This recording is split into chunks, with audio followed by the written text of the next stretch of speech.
Le but est de prendre toute la mesure des réalités du terrain dans le cadre du suivi et d'évaluation des projets infrastructurels publics afin de les évaluer et, si nécessaire, de prendre des mesures idoines pour les faire avancer.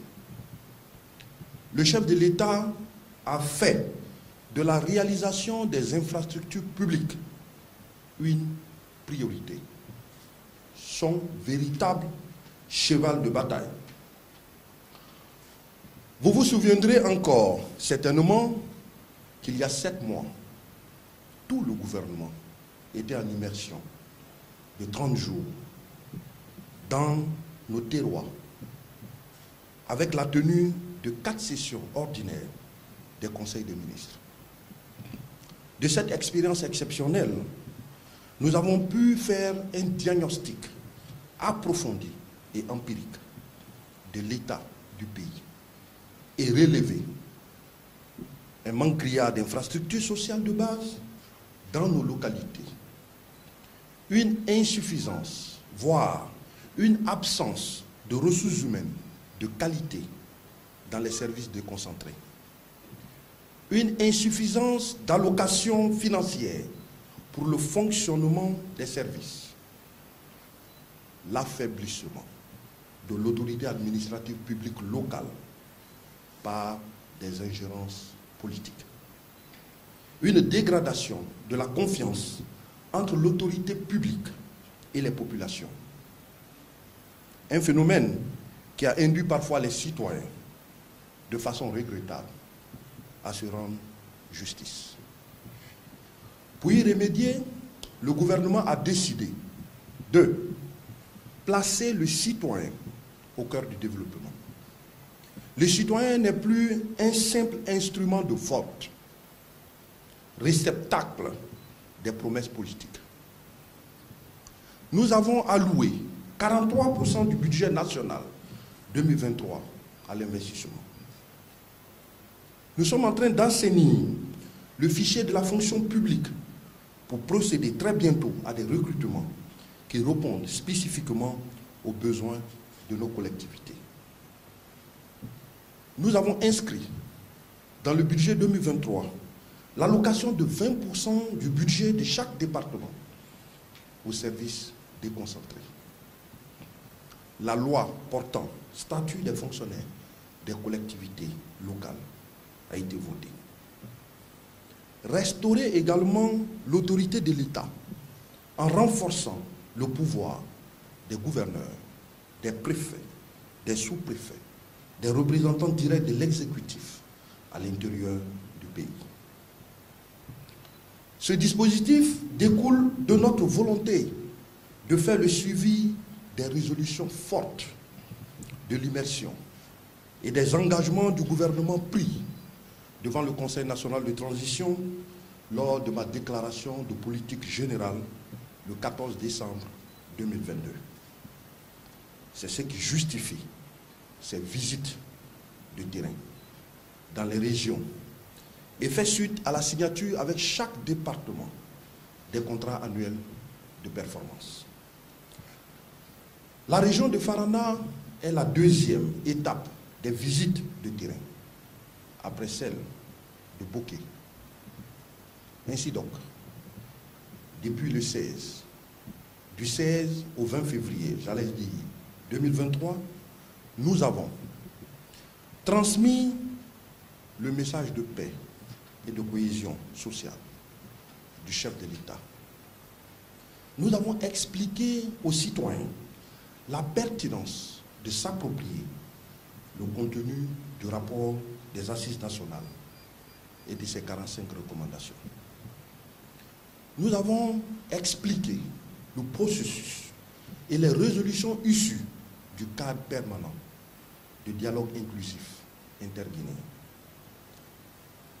Nous avons également renforcé la notion de l'autorité des représentants de l'État selon le décret 573 du 8 décembre 2022 portant attribution, organisation et fonctionnement de l'administration territoriale. Nous avons également transmis au gouverneur la liste des projets publics dans leur région pour un meilleur suivi et évaluation, pour un suivi rapproché de ces projets publics. Nous avons vérifié l'exécution des chantiers publics en cours sur le terrain. Nous avons également vérifié le respect des spécificités contractuelles sur le terrain, le respect des délais contractuels. Et enfin, nous avons pris quelques mesures idoines pour débloquer des projets qui étaient en souffrance. Chers médias, dans la région de Farana, nous nous sommes rendus sur 17 chantiers très importants pour nos concitoyens. Nous n'avons pas voulu prendre l'avion pour survoler la réalité. Nous avons pratiqué la route. Mais franchement, très sincèrement, le constat fait est alarmant. J'ai eu mon premier choc sur la route, Mamou Farana. Rien n'est fait dans le cadre du contrat de travaux d'urgence pour la réhabilitation et la construction de cette route. Pourtant, 2 entreprises ont bénéficié des avances de démarrage des travaux. Mais aucun dispositif en place. Absence totale de base vie. Pas une seule machine sur le terrain. Le projet d'extension de l'hôpital régional de Farana est aux arrêts depuis 5 mois, par manque de financement. Ce qui est aussi écœurant dans les projets de ce type à l'intérieur du pays, c'est que les autorités locales, qui sont les gouverneurs, les préfets, les sous-préfets, ne sont au courant de rien. Les contrats sont attribués à des entreprises ici à Conakry. Elles font ce qu'elles veulent, sans aucune tutelle sur place pour assurer le minimum du suivi des chantiers. Par exemple, à Dinguiraye, je me suis rendu sur le chantier de réhabilitation d'une route de 63 km dans la commune rurale de Lansanaya, Gagnan-Kali, pour une durée contractuelle de 7 mois, une avance de démarrage de 20% payée. Depuis plus d'1 an, le niveau de réalisation des travaux sur le terrain n'est que de 5%. Il est à noter que les informations fournies par les entreprises qui sont parvenues à démarrer un projet ne concordent pas avec les réalités sur le terrain. Le cas frappant, c'est le cas de l'hôtel des finances publiques de Farana. C'est vraiment un exemple édifiant. Taux de réalisation physique réel sur le terrain, 33%. Taux validé, consigné dans les rapports de mission, 58%. Tenez-vous bien, le taux de décaissement est de 60%. Une aberration totale. À Kissidougou, plusieurs chantiers connaissent un important retard. Le chantier de construction, par exemple, du tribunal de première instance, le chantier de l'église Saint-Louis de Kissidougou, où nous avons accordé 3 mois supplémentaires sur le champ à l'entrepreneur. Ce chantier, qui était signé pour 17 semaines, traîne depuis 2019. La cité Niger de Farana, très bel ouvrage, mais un serpent de mer qui a besoin d'un avenant pour rendre cette infrastructure disponible. Le projet du virage durable de Banco est aussi dans la prolongation de 3 mois de contrat, bien avant notre arrivée. La notabilité de Kissidougou m'a interpellé et elle espère une nouvelle pose de pierre pour le projet de construction de la route Kissidougou-Kankan, attribué à la société Eboumaf d'alors. Un projet qui porte sur 194 km, lancé en juin 2014 pour une durée d'exécution de 12 mois, puis prolongé en septembre 2015 pour une durée d'exécution de 38 mois. des paiements importants, avances de trésorerie, ont été consentis en faveur de cette entreprise et décaissés pas moins de 60 millions d'euros. Mais à ce jour, il n'a pas été possible, encore je le dis bien, possible, pour le ministère du tutelle de retracer les paiements effectués à travers la chaîne de paiement. À Dabola, j'ai été interpellé sur la situation du barrage hydroélectrique de Tinkiso qui alimente les villes de Dabola, Dingirai et Farana en électricité et en eau potable. Je me suis rendu sur les installations. La retenue d'eau, le bassin, la retenue d'eau est remplie de sable et de boue. Il faut très rapidement la curer. Le gouvernement, par le ministère en charge de l'énergie et sur instruction du chef de l'État, va intervenir dans les mois à venir pour maintenir la production de ce barrage opérationnel depuis 1974. Mais il convient de s'interroger de la responsabilité de nos sociétés publiques d'État, la SEG, l'EDG, qui exploitent ce barrage et qui ne sont pas en mesure de curer la cuve. Il faut toujours l'intervention de l'État. Heureusement que cette tournée n'a pas pu faire. Heureusement que dans cette tournée, j'ai pu faire des inaugurations et poser des premières pierres. Le commissariat central de Dabola, avec le ministre de la Sécurité et de la Protection civile, un poste de santé de Sankafodé à Kankanfodé, première pierre pour la réalisation du village artisanal de Farana, avec le ministre en charge de la Culture. À Kambaya, à 65 km de Dingirai, j'ai été impressionné par une initiative communautaire pour la réalisation d'une route de 14 km avec 32 dallos et un pont qui est entrepris par les fils de Sandafra. Un projet estimé à 10 milliards auquel chacun contribue.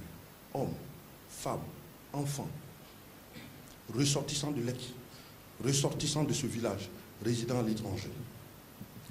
La contrée a fait déjà des travaux estimés à près de 6 milliards sur les 10 milliards. Nous allons les venir en appui. La communauté a fait dans un autre village un poste de santé tout neuf et appelle à l'État à fournir le personnel soignant. Enfin, sur l'ensemble des projets sur financement en Afrique, gelés, nous avons bien entendu, avec échange, le pôle financier et le ministre en charge de l'administration, de dégeler les comptes des communes de Dabola, Farana, Kisidougou, Bisikiriman, au cours de cette mission. Pour moi, c'est le signe évident de l'unité d'action, de l'entente, du sacrifice que les populations sont capables de consentir pour leur bien-être. Les leçons que nous tirons de cette tournée sont les suivantes. Les marchés sont attribués à des entreprises sans capacité financière. Les marchés ont été attribués à nos propres compatriotes, fils de ce pays, sur des critères de militantisme politique. Maintenant que les décaissements sont faits, seul un suivi rigoureux nous permettra de faire sortir du sol ces projets. C'est ce que nous faisons avec notre gouvernement. Les gouverneurs, les préfets, les sous-préfets et les services d'inspection n'ayant pas connaissance des contrats exécutés sur leur propre territoire juridique. Ils restent étrangers aux investissements publics. Les entrepreneurs font de l'argent public, ce qu'ils veulent. Plusieurs projets sont ainsi à la traîne ou gelés, sans que personne ne puisse dire quoi que ce soit. Notre défi majeur à compter de maintenant est de renforcer les contrôles des contrats d'État par tous les moyens. Le pays est en chantier au cours de cette transition, mais il y a des entrepreneurs indélicats. Les bureaux de contrôle et de suivi ne sont pas sur le terrain. Ils sont à Conakry et les travaux sont réalisés à l'intérieur. Alors, que devons-nous faire? Nous allons renforcer le suivi et le contrôle de nos projets. Renforcer l'autorité de l'État en replaçant les gouverneurs et les préfets au cœur du développement à la base. Nous allons assurer une bonne communication entre les niveaux d'échelle de l'administration sur les contrats pour que tout marche comme planifié dans les 24 mois de la transition. Aussi, j'ai instruit au ministre de l'administration du territoire d'organiser très rapidement un séminaire d'appropriation du décret 0573 du 8 décembre 2022 sur la responsabilité d'administrateur territorial. C'est extrêmement important. Il est vrai que nous avons hérité d'un certain nombre de contrats, mais pour le respect du principe de continuité de l'État, nous allons les achever, tous, par la relance et le suivi des travaux. Les chantiers que nous avons initiés depuis quelques mois seront réalisés dans les délais. Le commissariat central de Dabola, par exemple, est une parfaite illustration. 6 mois de contrat, 6 mois de réalisation, délai respecté. Bien d'autres projets s'inscrivent dans cette démarche. Après avoir vu ce que j'ai vu, rien que dans 2 régions, Boké et Farana, le tableau est tellement sombre qu'on a du mal à y croire. Je suis désormais convaincu que le retard de notre pays est en grande partie dû à l'exécution des contrats d'État, en particulier les contrats d'infrastructure. C'est pourquoi, dans les jours à venir, je vais sous l'autorité du président de la transition, président du CNRD, chef de l'État, chef suprême des armées, le colonel Mamadi Doumbouya, une importante opération de vérification des critères d'attribution et de gestion des contrats seront menés à tous les niveaux. Je vous remercie pour votre aimable attention. Une importante opération de vérification des critères d'attribution et de gestion des contrats seront tout de suite mis en branle. Donc vous allez suivre parce qu'il faut tous ces contrats, nous allons les revoir. Nous avons au sein de l'État des organismes de contrôle. Donc nous allons réunir tous ces éléments. Et comme vous savez, nous avons des organes judiciaires bien spécifiques. Et au moment venu, vous serez au courant. Sur la deuxième question, mais ce que je peux vous rassurer, c'est que l'argent public ne doit pas rester impuni. Voilà. Et c'est ça, effectivement, la refondation et la rectification institutionnelle qui sont la vision du CNRD. Donc, tout de suite, nous allons prendre des mesures idoines pour que l'argent public revienne dans les caisses de l'État. Concernant la CEDEAO, nous avons commencé à consulter sereinement nos partenaires, avec lesquels nous avons conclu un accord conjoint sur les 10 points du chronogramme de la transition, comme vous savez. Et ce chronogramme est en train de se dérouler sur 24 mois depuis le 1er janvier 2023 dans le cadre d'un compromis dynamique. Mais vous aurez cependant relevé que le communiqué auquel vous faites allusion a été signé par le président en exercice de la conférence des chefs d'État et de gouvernement de la CEDEAO, en lieu et place du président de la commission de la CEDEAO, comme c'est le cas toujours, j'allais dire souvent. Mais pas de commentaire. Le ministre des Affaires étrangères mène ses consultations et sera bientôt devant vous, je veux dire devant la presse, avec le ministre porte-parole du gouvernement sur notre réaction. Mais en attendant, nous demandons humblement à la CEDEAO l'accompagnement nécessaire pour la conduite de cette transition selon le délai de 24 mois que nous avons signé. Je vous remercie. Merci, Monsieur le Premier ministre.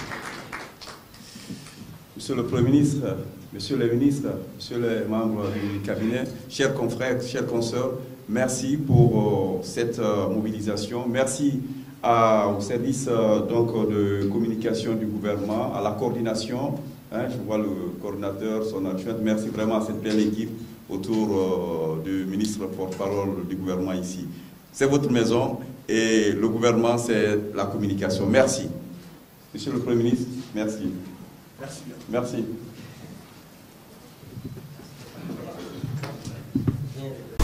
Radio Espace, Espace TV, les grandes gueules, la prolongation.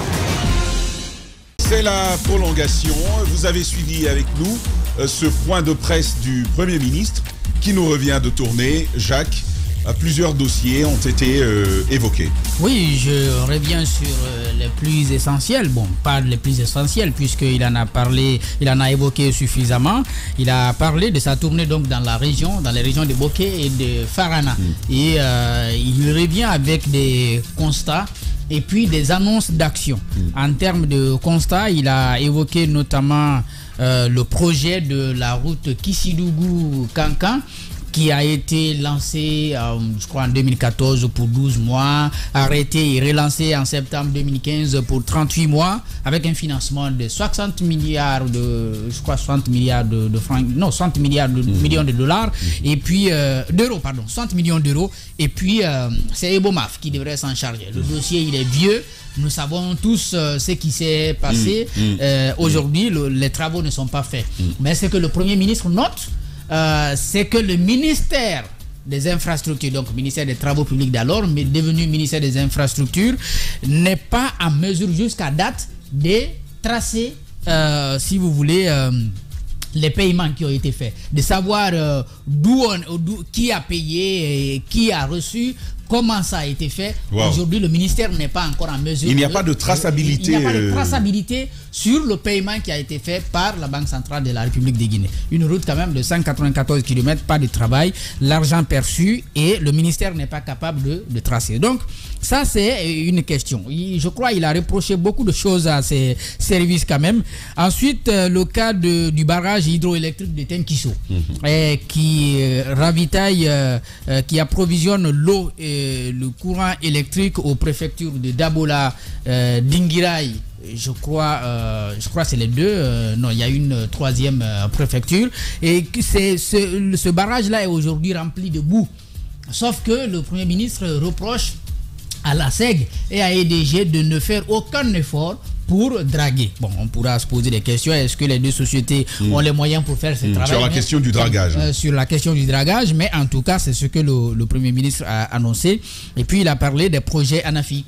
Ce qu'on a comme information, c'est que le Premier ministre a décidé de dégeler des comptes de commun accord avec le ministère de l'administration du territoire et de la décentralisation, donc dégeler des comptes des communes de Dabola, Farana, Kissidougou et Bissikilima pour permettre, n'est-ce pas, aux communes de pouvoir continuer les projets qui étaient déjà engagés. Donc en gros, il a dénoncé les entrepreneurs locaux qui reçoivent de l'argent, les paiements pour l'exécution des travaux, mais qui s'asseyent, et les bureaux de contrôle qui restent à Conakry pour suivre le travail qui s'est fait à l'intérieur du pays. Et il annonce qu'ils vont désormais suivre. Il va accélérer dans les prochaines semaines. D'abord, une vérification du processus, autour du processus d'attribution des marchés, et puis un contrôle régulier des travaux qui se font à l'intérieur du pays. En gros, voilà ce qu'il a pu annoncer comme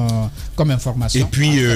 Et puis, tout au début, Daouda, le Premier ministre évoque la route Mamou-Farana, pour laquelle il y a déjà eu des avances de démarrage, mais pour laquelle il n'y a aucune machine sur place.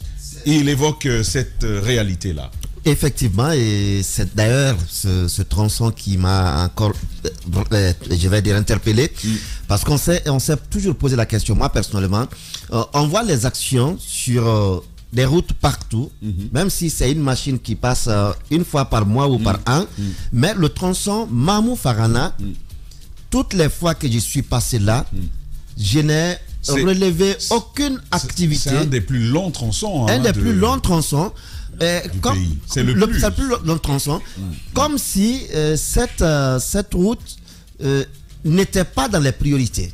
Mais c'est à ma grande surprise que j'apprenne aujourd'hui avec le Premier ministre qu'effectivement cette route ou ce tronçon est bien dans les priorités, bien avant le CNRD, mais qui était responsable ou qui est responsable de cette route.